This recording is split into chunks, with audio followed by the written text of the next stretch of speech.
பிரியமானவர்களே, என்னுடைய வைஃபை குறித்து, ஜெஸ்ஸியை குறித்து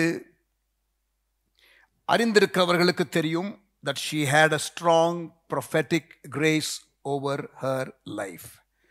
அவர்கள் வாழ்க்கையில் தேவன் ஒரு தீர்க்க தரிசன முனையை, கிருபையை ஈவாக தந்திருந்தார். அநேகர் தீர்க்க தரிசன வார்த்தைகளை பெற்றுக்கொண்டு and oftentimes directional word. Advent சர்ச்சில் இருக்கிற ஒரு பாஸ்டர் கிறிஸ்டோபர், அவர் YWAMல படிக்கும் பொழுது, Jessie hearing the voice of God அங்கே டீச் பண்ணும் பொழுது, கடைசி நாளில் தீர்க்க தரிசனமாக சொல்லும் பொழுது, நீ ஒரு மேய்ப்பனாக இருக்க கர்த்தர் உன்னை அழைக்கிறார் என்று சொன்ன பொழுது, அந்த ஜெபம் முடிந்த உடனே pastor Christopher told Jessie, sister, no no no no no, நான் பாஸ்டராக மட்டும் இருக்கவே மாட்டேன். எங்கள் அப்பா பாஸ்டரு அட்வென்ட் சர்ச்சில், நான் அந்த பக்கமே போக மாட்டேன். நான் மிஷனரியாக பீகார் போகிறேன். இவங்க சிரிச்சுக்கிட்டே சொல்லியிருக்கிறாங்க, well, I have said what God has said, may God have his ways. ஆண்டவர் சொன்னதை நான் சொல்லிட்டேன், இனி ஆண்டவருடைய காரியத்தை அவர் பார்த்து கொள்வார். You wait and see, don't run away from your call, உன்னுடைய அழைப்பிலிருந்து ஓடாதே என்று சொன்னார்கள். அடக்க ஆராதனையில், அடக்கம் பண்ணுவதற்கு முன்பதாக கல்லறையில் கடைசியாக ஒரு ஜெபம் அந்த சிமெட்ரியுடைய சேப்பலில் பண்ணும் பொழுது, pastor Christopher mentioned this for the glory of God and to honor the gift that Jesse was. ஒரு சில மாதங்கள் ஜெஸ்ஸி மரித்த பிறகு, ஜெஸ்ஸியை அடக்கம் பண்ணின pastor Mahimaidas from Advent church Thiruvanmiyur, அவர் ஒரிசா மாநிலத்தில் ஊழியத்திற்காக போயிருக்கும் பொழுது, அங்கே ஒரு ஊழியம் செய்கிற சகோதரி வந்து, இவர்கள்தான் ஜெஸ்ஸியை அடக்கம் பண்ணினார்கள் என்பதை வீடியோவில் பார்த்தபடினால, இவரை பார்த்த பொழுது வந்து, பாஸ்டர், சிஸ்டர் ஜெஸ்ஸி, பாஸ்டர் கல்யாணகுமார் எனக்கு நல்லா தெரியும். அவர்களுடைய பைபிள் காலேஜில் நான் ஃபஸ்ட்டு பேட்சில் 3 மாத கோர்ஸினுடைய ஃபஸ்ட்டு பேட்ச் 99 ஆரம்பித்தோம் பைபிள் காலேஜு. பட் 3 மாத பைபிள் காலேஜு 99 2000க்கு பிறகு 2001 ஆரம்பித்தோம். அந்த பேட்சில் படித்த பொண்ணு நான். என் பேர் ஜெயபிரபா. நான் கோயம்புத்தூரை சேர்ந்தவன், நித்திய மீட்பர் அப்போஸ்டாலிக் சர்ச்சை சேர்ந்த விசுவாசி நான். அப்பொழுது 4 பேர் நாங்கள் அங்கேருந்து படிக்க வந்தோம். எவ்ரி வீக்கெண்டு போயிடுவோம். அந்த பைபிள் காலேஜில் படிக்கும் பொழுது sister Jessie hearing the voice of God பாடம் எடுத்து முடித்த பிறகு எல்லாருக்கும் தீர்க்க தரிசனம் சொல்லும்போது எனக்கு சொன்னார்கள், நீ மிஷனரியாக போவாய். அப்பொழுது இது நடந்து 23 ஆண்டுகள் ஆகிறது.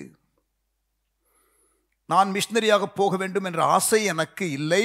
ஒரு அழைப்பு இருந்ததாகவும் நான் அறியவில்லை. எந்த விதமான ஒரு சாத்தியக்கூறு இல்லாத ஒரு வேலை. சரி, அதை சொன்னதுனால நான் எழுதி வைத்து கொண்டேன் என்னுடைய ப்ரேயர் டைரியில். ஆனால் பாஸ்டர், இன்றைக்கு நான் சொல்கிறேன், 15 வருஷமாக நான் மிஷனரியாக இருக்கிறேன். நானும் என்னுடைய ஹஸ்பண்டும் ஒரிசா மாநிலத்தில் மிஷனரியாக இருக்கிறோம். நான் பாஸ்டரையும் பாஸ்டர் ஒய்ஃப் ஜெஸ்ஸியையும் கான்டாக்ட் பண்ணணும்னு எவ்வளவோ ட்ரை பண்ணேன். எப்படியும் எனக்கு ஃபோன் நம்பர் கிடைக்கல. அவங்ககிட்ட கொஞ்சம் பேச முடியுமா பாஸ்டர்? கண்டிப்பாக அவங்ககிட்ட நம்பர் இருக்கும். பாஸ்டர் மகிமதாஸ் எனக்கு அடித்து பேசி அந்த ஜெயபிரபா கிட்ட கொடுத்தாரு. அந்த பிள்ளை என்கிட்ட பேசி ஆண்டவருடைய நாமத்தை மகிமைப்படுத்துனாங்க. ஜெஸ்ஸி ஹேஸ் தட் ப்ராஃபெட்டிக் கிரேஸ். நிறைய காரியங்களை நான் சாட்சியாக சொல்ல முடியும். அவர்கள் சொன்ன காரியங்கள் எவ்வளவு துல்லியமாக நிறைவேறியது என்று சொல்லி சீக்கிரம் அவர்களை குறித்ததான பல காரியங்களை நாங்கள் வீடியோ பயோகிராஃபியாக தயாரிக்கும் பொழுது அதில் எல்லாவற்றையும் சொல்ல கர்த்தர் எனக்கு கிருபை தருவாராக. மறக்காமல் கர்த்தருக்கு சித்தமானால் ஒரு சில பயோகிராஃபிக் எடிஷன்ஸ் டிஃப்ரெண்ட் பீப்புளை ஃபோக்கஸ் பண்ணி இவங்க லைஃப்பை அடிப்படையாக கொண்டு ஆண்டவருடைய நாமத்தை மகிமைப்படுத்தி நான் ஒரு எஃபர்ட் எடுத்துக்கொண்டிருக்கிறேன். அதற்காகவும் ஜெபித்துக் கொள்ளுங்கள். பட் ரைட் நவ் 2018 மே மாதம் அவர்கள் ஒரு ஆன்லைன் ப்ரோக்ராமில்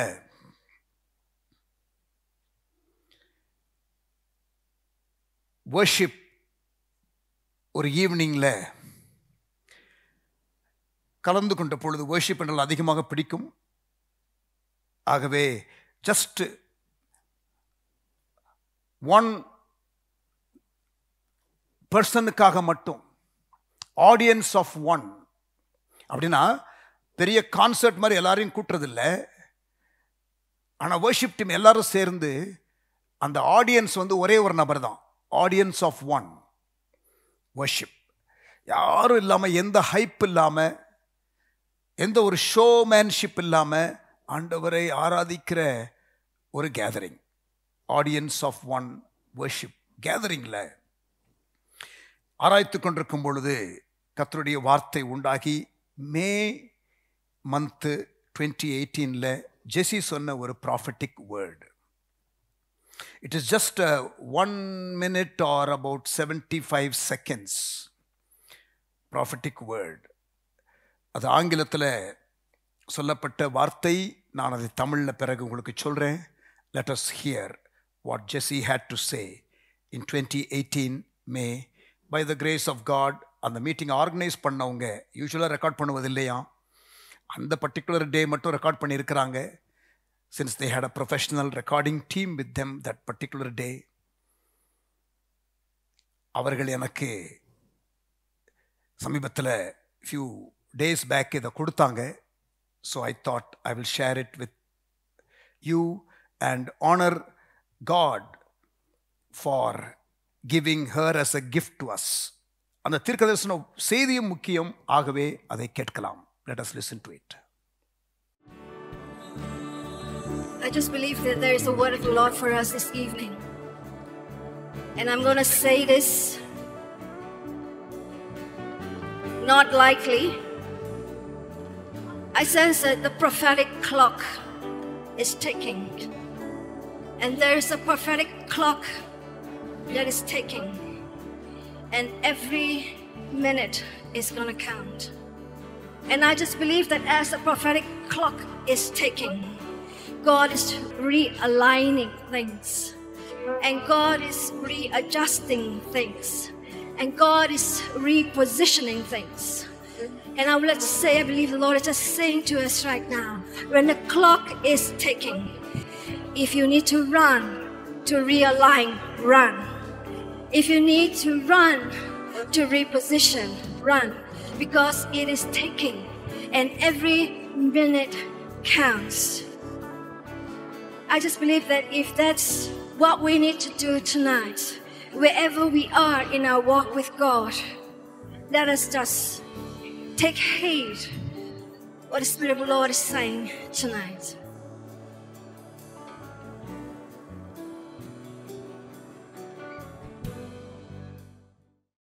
Praise the Lord.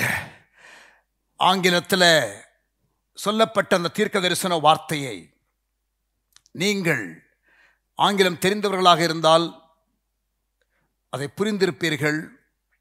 பட் ஆங்கிலம் தெரியாத மக்களுடைய நலனுக்காக நான் அதை தமிழிலே எடுத்து சொல்லட்டும். இது ஒரு மாலை பொழுது இந்த ஈவெண்ட் நடந்தது. And here is the translation of her prophetic word. கர்த்தருடைய வார்த்தை இந்த மாலை வேளையிலே உண்டாகிறது. இது ஒரு சாதாரணமாக அல்லது ஒரு முக்கியப்படுத்தாமல் விட்டுவிடக்கூடிய காரியமாக இருக்கக்கூடாது. This should not be taken lightly. தீர்க்கதரிசன கடிகாரம் முள் வேகமாக நகர்ந்து கொண்டிருக்கிறதை நான் பார்க்கிறேன். மிக வேகமாக அந்த தீர்க்கதரிசன கடிகார முள் நகர்ந்து கொண்டிருக்கிறது. இதிலே ஒவ்வொரு நிமிடமும் முக்கியம்.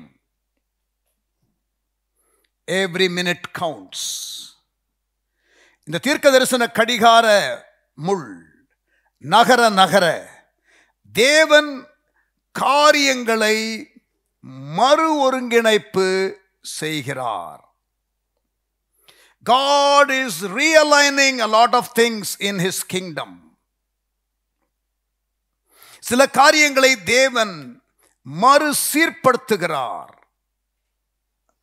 சில காரியங்களை தேவன் மறுநிலைப்படுத்துகிறார். He is repositioning. He is wanting us to refocus. He wants us to realign.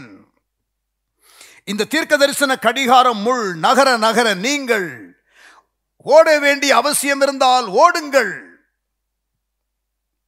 இதை நீங்கள் ஒரு முக்கியமற்ற காரியமாக கருதி விட்டுவிட வேண்டாம். If you need to run, run. உங்களது வாழ்க்கை எப்படி இருக்கிறது என்பதை நீங்கள் அலசி ஆராய்ந்து பாருங்கள். மறு ஒருங்கிணைப்பு தேவையாய் இருந்தால் ஓடுங்கள். அவசர உணர்வை நீங்கள் பெற்றுக்கொண்டு ஓடுங்கள். இது முக்கியம். நிலை மாற்றம் தேவையாக இருந்தால் தாமதிக்காதிருங்கள், ஓடுங்கள். வீரியம் கொண்டு எழுந்து நீங்கள் இருக்க வேண்டிய இடத்திற்கு ஓடுங்கள். நம்முடைய நிலை தேவனோடு உள்ள நடையில் எப்படி இருக்கிறது? அது தேவன் விரும்புகிற நிலையிலே இல்லாமல் இருந்தால் எங்கே இருக்கிறோம் என்பதை ஆண்டவருடைய சமூகத்திலே ஆய்வு செய்து கொள்வோம். தீர்க்கதரிசன முள் நகர்ந்து கொண்டே இருக்கிறது. பிரியமானவர்களே, this is the prophetic word that she gave. அந்த தமிழில் உங்களுக்கு புரிகிற வண்ணம் நான் இதை சொல்லியிருக்கிறேன். 2018 மேல இந்த தீர்க்கதரிசன வார்த்தையை சொன்னார்கள். 2020 மே மாதம்தான் இவர்களுக்கு இந்த கேன்சர் நோய் இருக்கிறது கண்டுபிடிக்கப்பட்டது. 2 வருடத்திற்கு முன்பதாகவே அந்த அவசர உணர்வு காலம் குறுகி இருக்கிறது. எவ்ரி மினிட் கவுண்ட்ஸ் என்ற தீர்க்கதரிசன வார்த்தையை சொல்லியிருக்கிறார்கள்.